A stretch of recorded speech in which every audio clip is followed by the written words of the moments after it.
Will, Jake, welcome back and welcome to 2024. Happy New Year, buddy. How we doing? Happy New Year, man. We're doing great. You know why? Because we're back on Swamp Talk, ready to go to continue the season. We're pretty near the halfway mark right now. Yeah, just about. I think we actually, no, we will hit the halfway mark, I believe, next Sunday after the All-Star break in Savannah. Wow. So we're pretty much right there. Some teams are going to hit the halfway mark this week. So everything's kind of Blade's starting still got to a couple shape up. games in hand here and there. Yeah. But yeah, we're right there. Everybody's right there. It's a South Division. Everybody's going to be right there Hey. for the most part. But there's been quite a bit of hockey since we were last here. So let's talk about that. Last time I believe we were here was just before Teddy Bear Toss. Blades went 500 that week, followed it up with a couple wins, a win and a loss against Orlando at home, and then not playing a game against Orlando on the road. Yep. Turning a 4-game road trip into a 2-game road trip Right before the Christmas some break. ice conditions right before the Christmas break, and then 5 games with 1 second. Let me catch myself. Edit this out. Okay. And then coming back, and after the Christmas break, since the Christmas break, the Blades have points in 5 out of a possible 6 games. So Florida, they're starting to get more consistent, playing some pretty good hockey. Pretty good. Pretty good hockey, yeah. Unfortunately, most recently coming off a 3-2 overtime loss against the Greenville Swamp Rabbits. For the most part, though, Florida, if you look back from where they were when we last left to where they are now, they're making their situation improve. Maybe not so much in the standings, but more so just what you're seeing on the ice. No doubt. And I think that comes into taking points out of a lot of games. They're not getting blown out of the water on any occasion. If they do lose, it's a very close game, and like we saw most recently, it's an overtime loss, and you're stealing a point. You're not taking points away from Greenville. They're still getting they're still getting their points, but you are getting something out of those matchups. At this point in the season, and where Florida is in the standings, right below Jacksonville, with I think 2 games in hand it is right now. Yeah. Especially after those 2 postponements that we saw. The Blades are currently 2 points back of Jacksonville. I think they actually have 3 games in hand. Even better. I mean, even better. Yeah. So I think it's the mentality now has been when the Blades aren't just outright winning games, they're making the other team battle for it, and in a lot of instances, forcing overtime and guaranteeing at least a point. Yeah, and part of that is just the South Division, right? It makes it very hard for teams to really get away from the others because you're constantly going up against strong opponents. There's never an off night in the South Division, whereas if you look at other divisions like the Mountain, their third place team, the Allen Americans, is below 500. Yeah. I think the Florida Everblades would be, last time I checked, they would be at least third in every other division, and right now they're sitting outside of a playoff spot, right? Yeah, which is unbelievable. So I mean, that just goes to show how stacked this division is and how consistently good the Everblades have been. But and to be dropped into any other of the 3 divisions in the ECHL and be well above the playoff line says something about just how difficult this division is. Yeah, for sure. It's unfortunate. A very good team is going to get left out of the playoffs this year, just like last year when Atlanta missed out because Florida was able to take that last spot away from them. Yeah. And this year, obviously, Florida's looking to do the same thing. Maybe not necessarily from Atlanta because they're last place in the division right now, but you're going to look to steal the spot from someone else right now. Florida sitting 5th as we're entering this second week of January with 3 games against the Savannah Ghost Pirates, who sit 6th in the division. But looking back to the games, I know it's a lot to break down because it's about 10 games plus since the last time we left. And obviously, we can talk about the 2 not games later. But when you're looking at the games that were actually played, where Florida, sure, they didn't win every game, but they looked good in pretty much all of them. Certainly had stretches in all those games where they could have won it if maybe they just made the one play or something like that. It kind of reminds me of the old cliche, it's more about the process than the results. Okay. And it seems like the process right now is going well, and at the same time, you're starting to get the results favoring your side a little bit more and more. Yeah, and I think when you compare that to how things were going earlier in the season when, the power play was not really doing anything, when special teams were a huge struggle for the Blades and kind of where that's come around. And now you're starting to see some success on special teams, and now you're really starting to, your PK's been consistently top 5 in the league. PK's been great. You're scoring more consistently throughout the periods. You're getting goals in the first, the second, the third. I think it's just been a far more well-rounded game, and it's a great place to be at this halfway mark, because we've seen what the Blades can do right now, but I think we still agree that there's another gear that could be hit, and when that gear gets hit, it could be a really strong stretch of hockey into the finale of the regular season. Well, I would say there was one point where I think we saw that gear. Last Wednesday, so as we're recording this, that was Wednesday, January 3rd. I just had to check my mental calendar there for a second.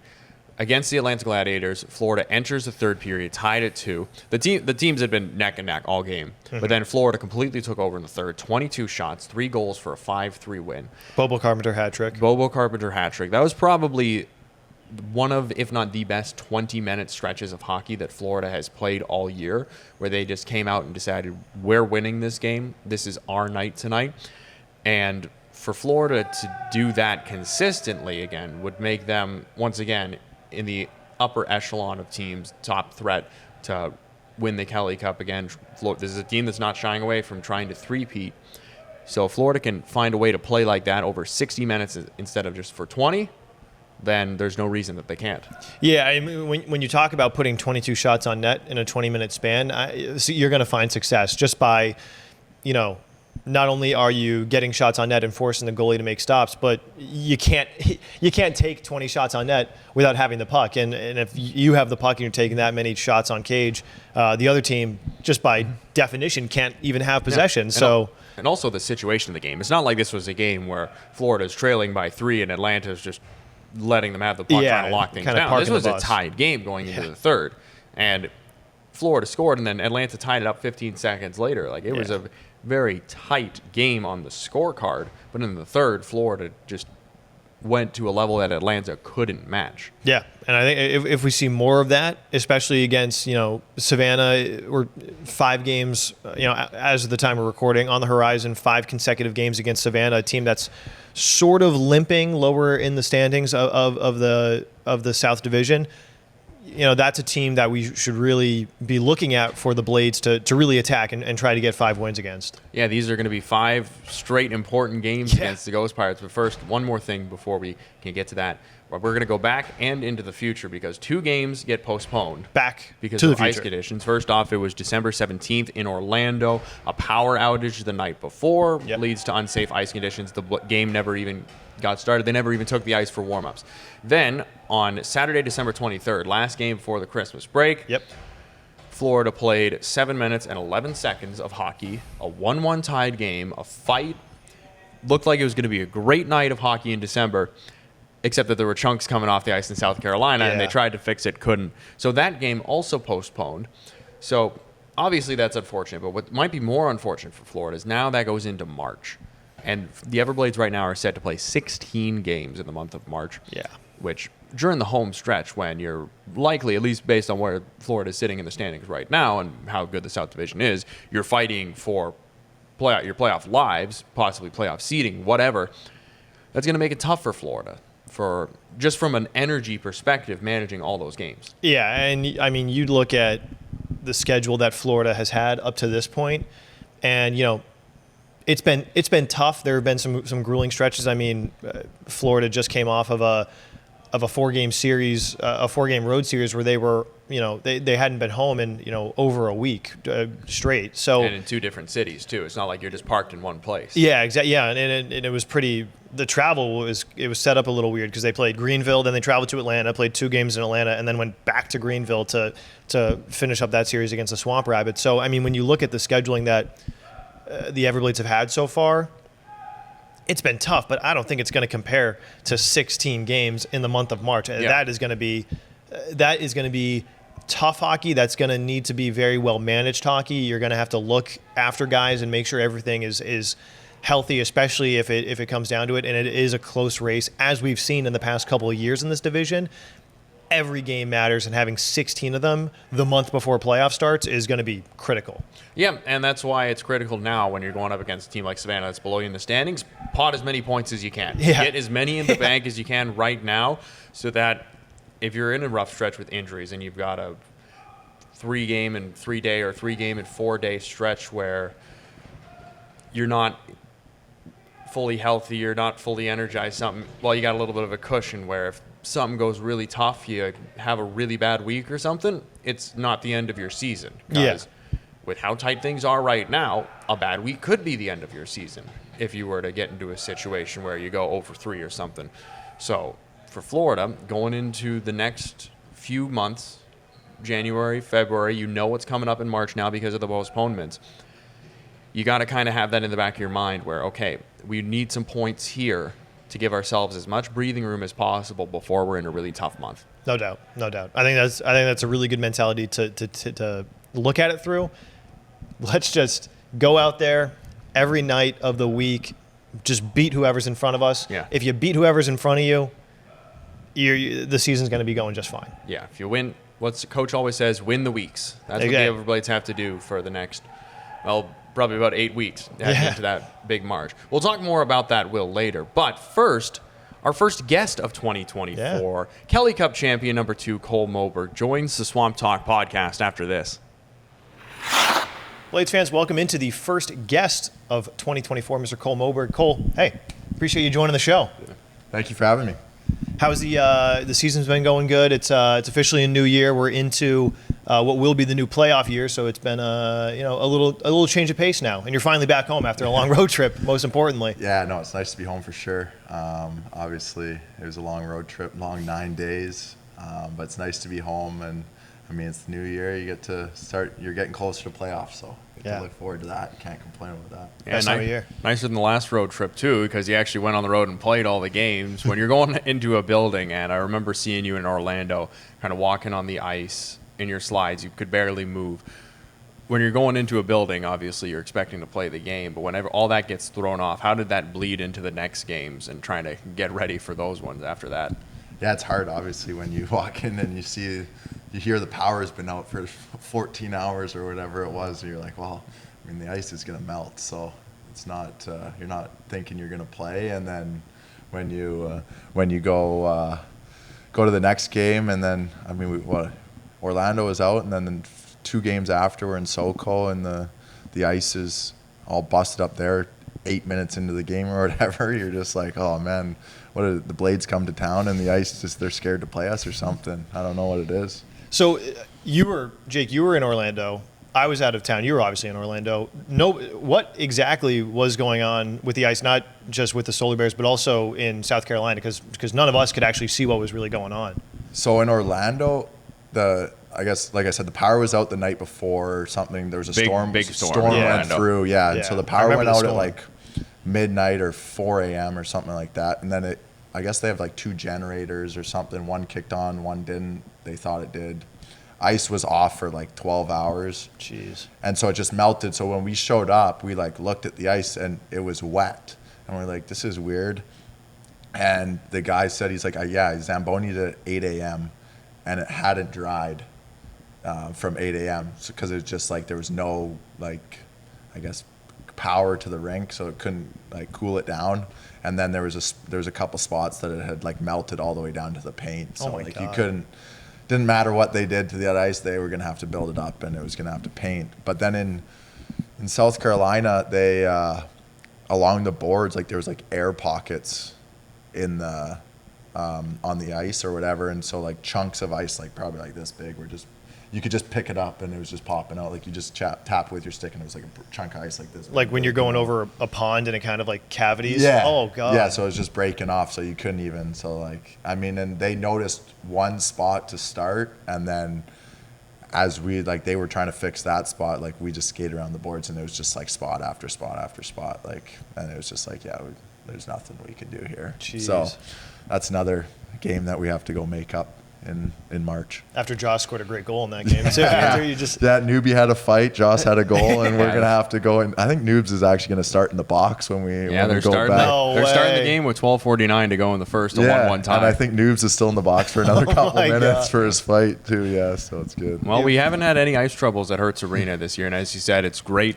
to be back again. You had the 2 games after Christmas where the team looked really good on home ice, and now a 3-game slate against a team you've only seen once in Savannah this year. But given how tight the South Division is this year, I mean, It's the best division in the ECHL by quite a bit. It's the toughest one for sure. When you're going into a slate like this, a team that's kind of below you in the standings, it's a big chance here to pick up some points.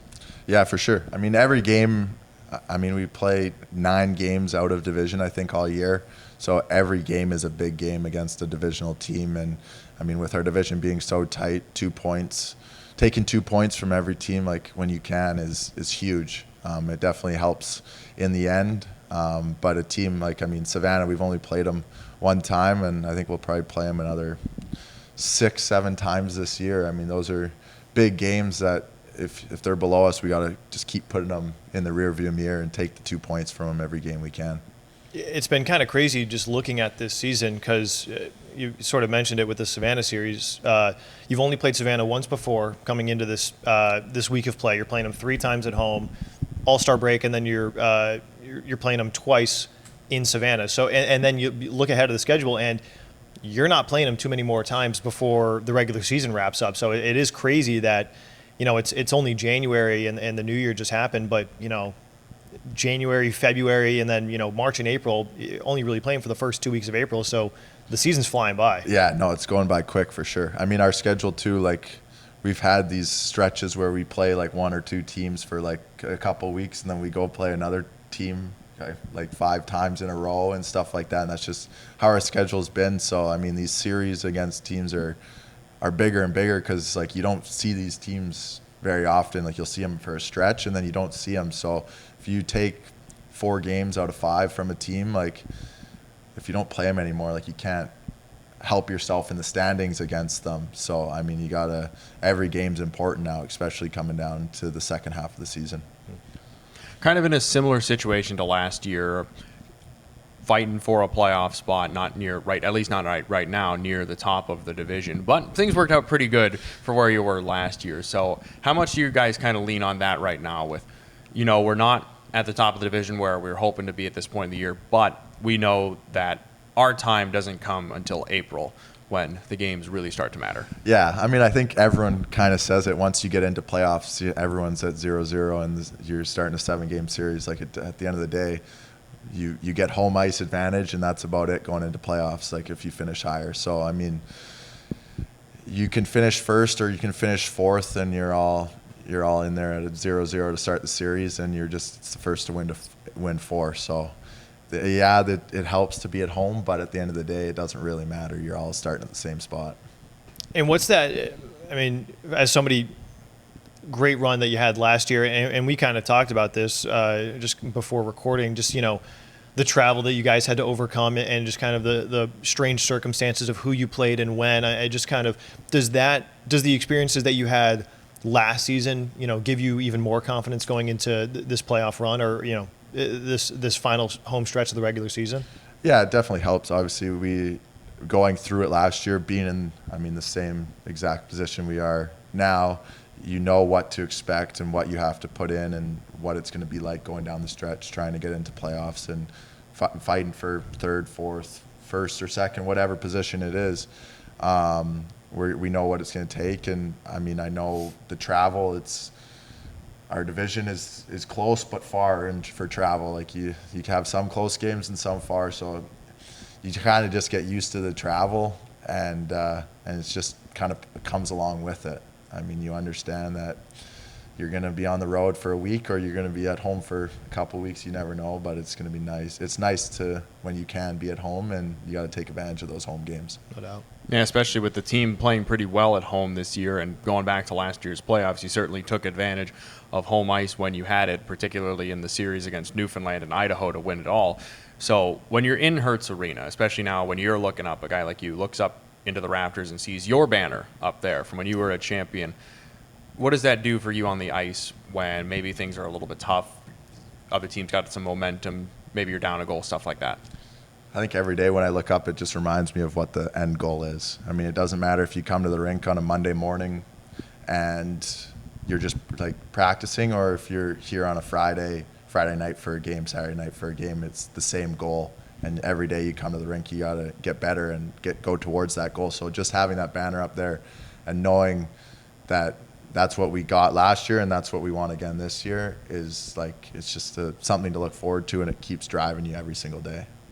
And in that playoff run, a couple of kind of what I said a little earlier, a couple of weird travel situations, but specifically against Newfoundland during that series. Do you want to go through that whole scenario with the airplane there? Yeah, well, obviously it's most series are a 2-3-2 series, but because of there's so much, it's so far from Fort Myers to Newfoundland to go, they made it a 3-4, and obviously after Game 3, I'm sure many people remember how that one went, and it just turned into more of a slugfest than a hockey game. And so then the next day we had to wake up and go on a flight with them with 4 refs separating us. So it was entertaining showing up to the airport and there's 2 teams sitting on a plane with 4 refs in the middle. And it was like no regular passengers. It was just the Newfoundland, the refs, you guys. Yeah, pretty much. Nobody picked up any penalty minutes on the plane? No, there was no penalty minutes, no suspensions or anything on the plane, so it was good. They should have put some tape. They should have taken a row of seats and been taped them off penalty box. Yeah. You can acquire minutes on the plane. Yeah, no, you should. Best behavior. We probably would have started the game out 3-on-3. Yeah, probably. That's the thing. You could have settled some scores on the plane, then landed. Everything's fine. The next couple of games are going to be super clean. Yeah. I think that's should look into that next playoff run. Yeah, next time. And I guess also when you consider that kind of travel and then the travel that you guys had going to Idaho and coming back, when you had that first road game of the season against Orlando, it's we're just going on a 3-4 hour bus ride. Yeah. This is nothing, right? Yeah, it was definitely a treat to just have knowing you're just it's just a 3-hour day trip up and 3 hours back, and you play a game and you're good. It's definitely was a different trip than our last couple ones that we had to finish off last year. And it seemed like the entire month of October and the first handful of our games were all against Orlando, either in Orlando or here. Did that kind of help you guys get some legs underneath you for the travel, especially kind of setting up the week that you just had? I think it's always nice when at the start of the year if you're able to spend as much time at home. Mm-hmm. Obviously you have returning guys, but you have a new group of guys coming in, and when you're at home you're able to be at the rink every day here. You're together, and we're at home. We're in the apartments. We're always hanging out, doing things together. So it's always nice. At the start of the year, we keep it's light. You're not playing too many games, and you're just around each other. You're at home, and you can get comfortable, and all the new guys can get comfortable down here. Obviously, playing down here, it's definitely a different weather climate for everyone. So people are used to playing cold places. It's definitely not that down here, and so there's different things that you have to do going into games, preparing yourself for a game down here. So it's just nice that guys are able to get accustomed to that over the start of the year, and we're not spending a lot more time on the road, and then you come back here December, January, February, and you're just slammed with games.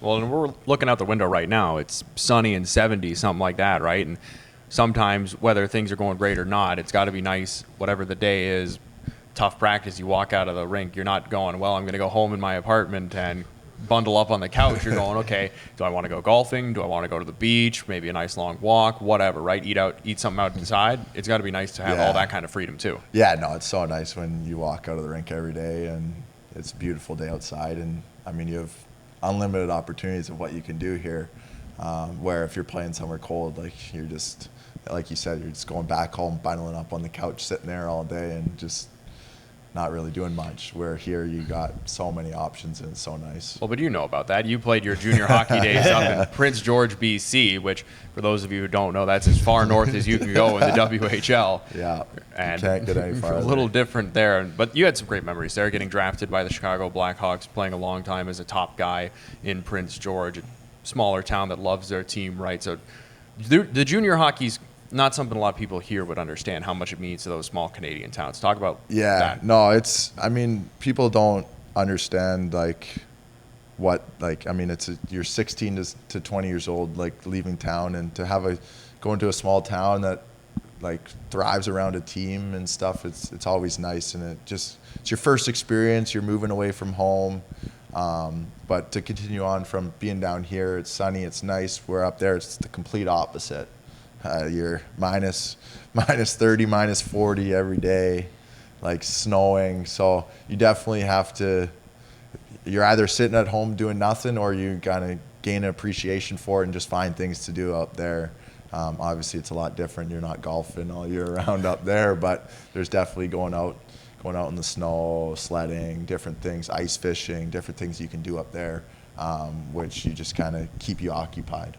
And kind of the closest equivalent to that here in the States would be college hockey, but even that is sort of the geographic pockets that it operates in are much smaller. So how did playing junior hockey in Western Canada, which is a huge swath of land, how did that kind of prepare you? Yeah, for... you're going all the way from Prince George to Brandon. That's like what, 17 hours on the bus? Yeah, I think the longest one I had was 16 hours. I had to actually, I was still in high school, and we bussed 13 hours from Prince George to Saskatoon. I had through the night, had to wake up, got there at like 8 a.m., had to go write a provincial exam that morning when we got there, and then rush straight to practiced, and then but some of the road trips, yeah, I mean, I'm used to, there's not a bus trip I would say that I haven't seen before. It doesn't really matter where we go. We could bus anywhere, and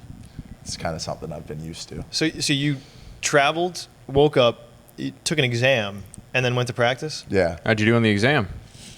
I passed. Nice. That's all that That's all that matters. matters. I passed. No, I know all about those provincial exams. You're just going in there just Yeah. not an F and I'm good to go. Yeah, pretty much. You just need a passing grade, and your grade kind of stays the same. Are these like Canadian standardized tests? Yeah. So Yeah. like in high school, you'd have to take one, grades 10, 11, and 12. You take one each year, and they're ones like English, math, and different ones and stuff. And it's just, I think they've changed it now, but it's just so you for the whole province, I guess just baseline on what make sure the school system is working, I guess. So The more you know. yeah, they're not fun. I was never a big standardized test taker. Yeah, yours would have been different, but for mine, they had the whole school. Everyone's silent, walking into the auditorium. They got lined up, teachers. Table of phones in the front. Yep, teachers going up and down the halls. And Yeah, obviously if I was at home, that's what it would have looked like, but we were on the road, so we had to go, we went to a different school. We had to go do it in a private room. There was 8 of us taking different exams and all the stuff. kids are at looking the around time. who are these guys? Yeah, Where they come from? We all walk in as a team, half asleep, just rolled off of the bus. So you took the British Columbia one in Saskatchewan? Yeah. Oh, so interesting. it was just I guess our counselor kind of sent it over to them just so they could get it, and they had to have teachers in there walking around watching us and stuff. So it was kind of the same, but just not in as big of a room with everyone. Yeah. Well, that's just kind of how high school is for junior hockey players up in Canada, right?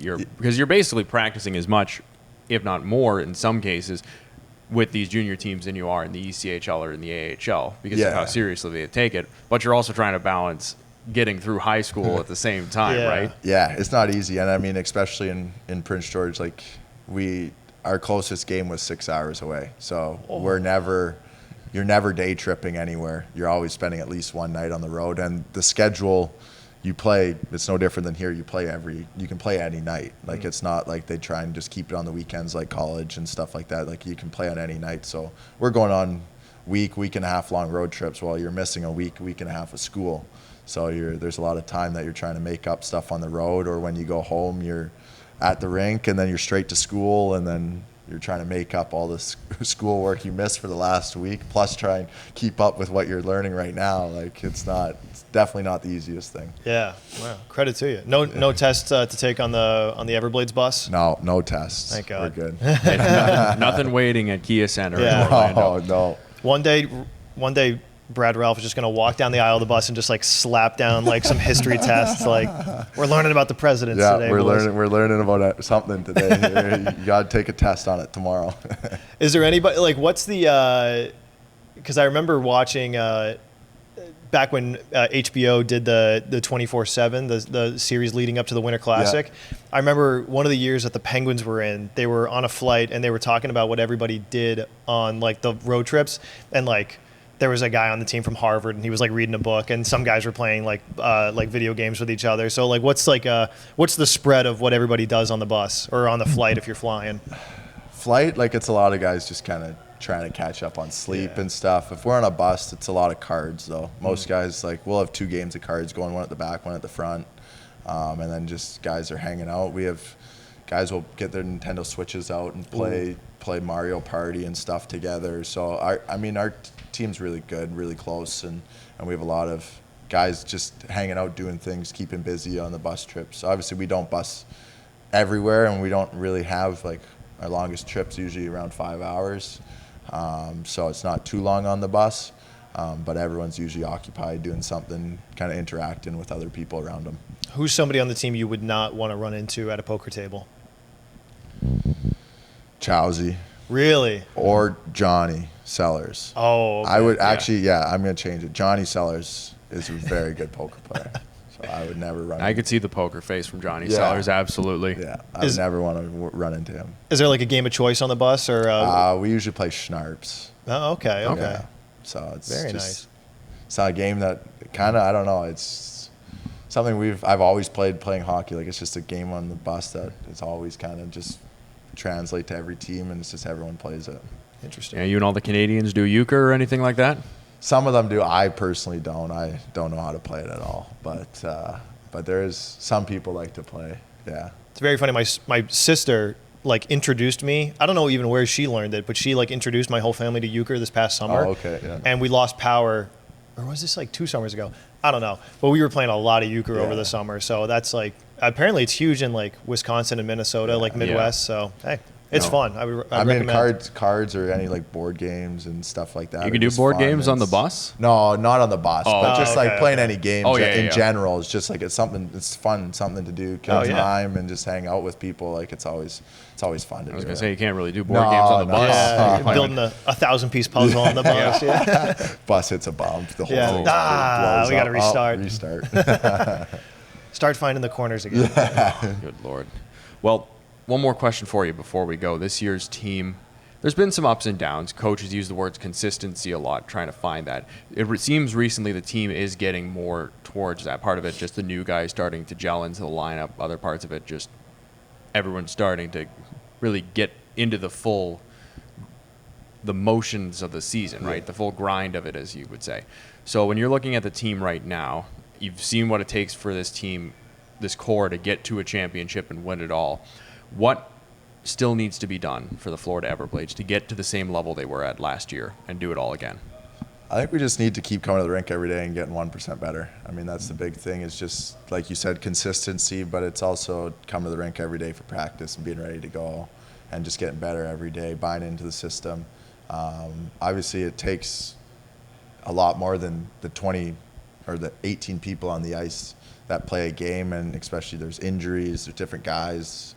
We have guys playing forward that are on D right now. Like, it's just, there's different guys, and that's just how a season goes. I mean, things are going to happen. I mean, hopefully by the end of the season, playoff time, everyone's healthy and we're all flying on all cylinders. But it's just, that's the thing with hockey. There's injuries that happen, and so you're just kind of battling through the regular season, trying to stay healthy, get everyone ready to go and build up for playoff time.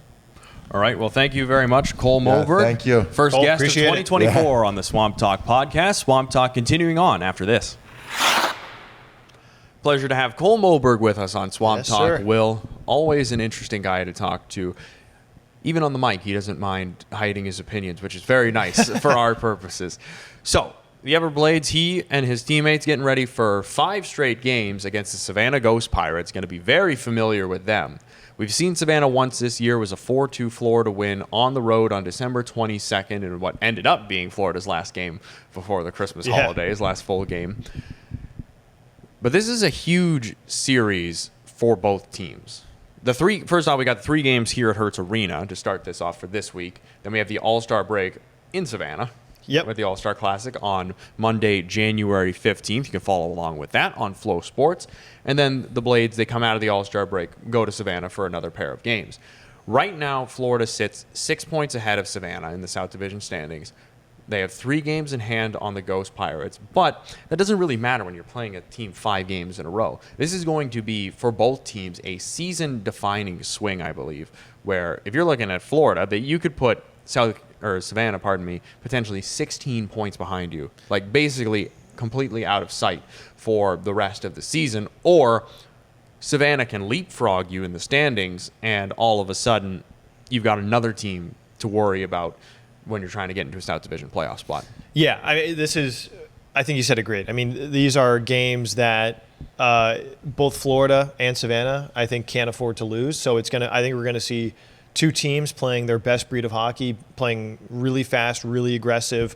Not that either teams are not fighting for wins on a night-to-night basis, but it's gonna be, really, really evident that these 2 teams are going at it and really trying to get this W get 5 Ws in this stretch. Because like you said, you can bury Savannah. Savannah could be Irrelevant to you for the rest of eliminated. Irrelevant to you for the rest of the season, at least to you, right? Yeah, all but eliminated from your perspective, and no longer a threat. Or if you're Savannah, this could be your ticket back into the playoff race. Oh yeah, and we were saying in between filming, it'd be one thing if Savannah was getting all these wins against Greenville, who's pretty cemented at the top right now. But not only are you getting points, you're taking points away from your closest competitor right now, the team who directly is the in front Florida of you. Everblades. Yeah. And I know Savannah's the newest team in the ECHL, the South Division, but they don't like Florida any more than any of the other South Division teams, right? They'd love to be the guys that keep Florida out of the playoffs for only the 2nd time in franchise history. New kids on the block, so why not? New kids on the block looking for that street cred. So Savannah's a very good team off the rush. Savannah, even though their power play, the numbers haven't been great for it, there are lethal weapons on it that you have to be aware of. They're a team that's opportunistic. They're a team that, as I mentioned, they like to operate based on their speed as opposed to more setting something up with structure in the attacking zone. So Florida's got to be very mindful of their turnovers in this 5-game set. They've got to be very disciplined against this Savannah team. You don't want to give them too many opportunities on the man advantage. Because when you're a team lower in the standings, it's a sign that you obviously have some deficiencies in your lineup or in your system or whatever. Something somewhere is not what it should be. So when you're that kind of team, you win games by taking advantage of the chances that you get. So the less chances Florida gives Savannah to get into these games, particularly the ones at home where you're going to have your home crowd to support you, the better for the Blades' success this season. I think this is going to be a series that is defined, and we've seen a couple of series like this already this season, but it's going to be defined by who's in the penalty box. If the game gets a little sloppy early and you're finding yourself in the penalty box early, and suddenly, even if Savannah goes 1 for 4 on the power play on a hypothetical night, that's a goal that you're giving them that really wasn't necessary, and that they really didn't earn in kind of a legitimate sense. You gave them that opportunity to score. So this is going to be a game where your passes have to be on point. Your back checking has to be really strong against a team that is going to be really hungry and looking to really pot any opportunity that they can. You got to be smart with the puck moving through the neutral zone. No Don't doubt. try and dangle your way in if it's not there. Yeah, and you have to stay out of the penalty box. You can't be taking X amount of minutes a man down. This is not a week for hero hockey. No. Sometimes you hear about hero ball in football with quarterbacks. You don't want the same thing with hockey where you're trying to go end to end and get the highlight reel goal. Yeah. The smart play will always overweigh the highlight reel play. Because highlight reel plays are that way for a reason. They don't come along too often, right? Yeah.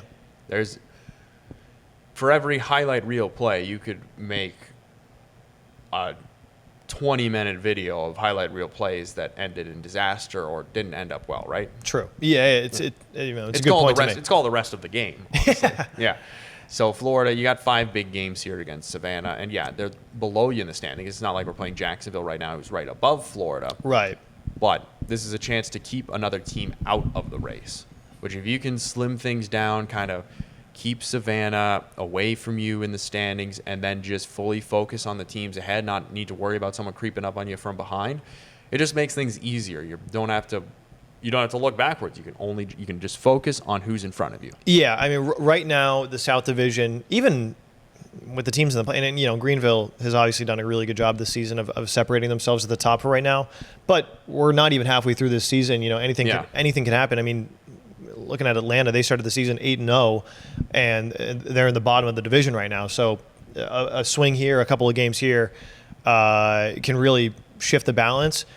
To do anything to kind of take this very claustrophobic South Division right now and give yourself a little elbow room, and if that means, you know, pushing Savannah down the ladder a little bit and giving yourself some breathing room on that front, where you can just focus on everything above you. You know, all right, now let's get to Jacksonville, let's get to X, Y, Z, and start getting up into the South Division and really cement ourselves in a playoff spot come late February, March. Like you said, 16 games. Going to that big March stretch, yeah. Let's try to get as cemented as we can as quickly as possible and just kind of let things spread out a little bit.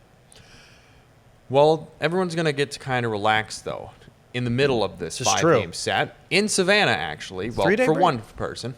Because in Savannah this year is the 2024 ECHL All-Star Classic on Monday, January the 15th. The Florida Everblades sending defenseman Nathan Steos as their representative this year to the All-Star Games, alongside one representative from every other team in the ECHL, except for the Ghost Pirates. All of their guys are going to be there for the whole showcase. It's going to be a lot of fun. You've got trophies and memorabilia from the Hockey Hall of Fame coming down to Savannah. You've got hockey legends there, ECHL Hall of Famers going to Savannah. It's going to be a great weekend of hockey for sure. And Nathan Steos, an interesting choice for the Blades, but certainly one that I don't know if Florida has what I would call a definitive easy all-star this year. It's not like, you know, they've got a guy who's got 50 points in 30 games like some of the other teams that have some guys, or a goaltender who's rocking a 930 or anything crazy like that. But Steos has been steady all year. He's been willing to play both defense and forward. Yeah. He's been strong with the puck, a lethal guy on the power play. And in a way, he's an offensive guy, and that kind of fits the All-Star game too, which I'm certain the fans will enjoy. Yeah, they'll like the goals. It is going to be a lot of fun watching him at the All-Star game in his second year in the ECHL. Yeah, and I think his game really comes down to his flexibility. You know, started the season, got a lot of reps in the D pairings, and now he's starting to kind of see some more action as a forward in the past couple. Some injuries Florida has. Yeah, exactly. Just trying to manage the personnel that Brad Ralph has to work with, and you know he's done really well. He's fit into the mold extremely well. He's a very end-to-end hockey player. I think in credit because he's played defense and now he's a forward, so he's got a great attacking mind, but he's also in that front, he knows what to do defensively to cut down the attack, which makes him so potent on the power play, which makes him such a great defender if he's out there on the penalty kill. So he's a really well-rounded player. I think he's a great choice for the All-Star game. Should be interesting to see what he does against some kind of mixed competition, how they orient the All-Star game, how they split Savannah and bring in a bunch of new guys. So I think it'll be interesting to see how he works in a new environment, and it should just be a good weekend for him to kind of get his name out there. Yeah, and it's always nice to be recognized, right? Oh yeah, you get the title of All-Star this year. Everyone talks about there's Nathan Steos, the All-Star. Yeah. Right? It's a little, you can puff out your chest a little bit about it. So congratulations to Nathan Steos, the Everblades 2024 All-Star representative. He'll go to Savannah, and hopefully he's going there with a few extra wins under his belt against the home squad, the Savannah Ghost Pirates. Yeah, if we can send, if the Blades can take 3 out of Savannah and send them in a bad mood back to the All-Star break, that might be good. Yeah, that might be pretty good. And might not be too happy to see Nate Steos in Savannah, though. Yeah. You know what I read? Savannah... Speculation, I'm not saying any. Savannah, Georgia is the most haunted city in America. Yeah, well, look at their team name. Ghost Pirates. Yeah. It's all making sense now. It's all making sense now. That's what we should go to the All-Star game, not worry about hockey, but see how many ghosts we can see in the weekend. How many ghosts we can see. Maybe we can get Nate with a GoPro. Yeah. Send him around some haunted houses. I don't know if you would agree to that. Well, maybe we'll see. Maybe if we have a couple extra wins, maybe he's a little more open to it. A little more confident, yeah. And he can fill it in during his free time at the ECHL All-Star Classic this season. But Will, another episode of Swamp Talk in the books. Yes, sir. Felt great to be back, man, and especially great to be back for some home games at Hertz Arena this week. Everblades and the Ghost Pirates, 3 games at home before the ECHL All-Star Classic. We'll see you next week for more Swamp Talk as we continue the season, getting near the midway mark, Will. It's just flying by. Already.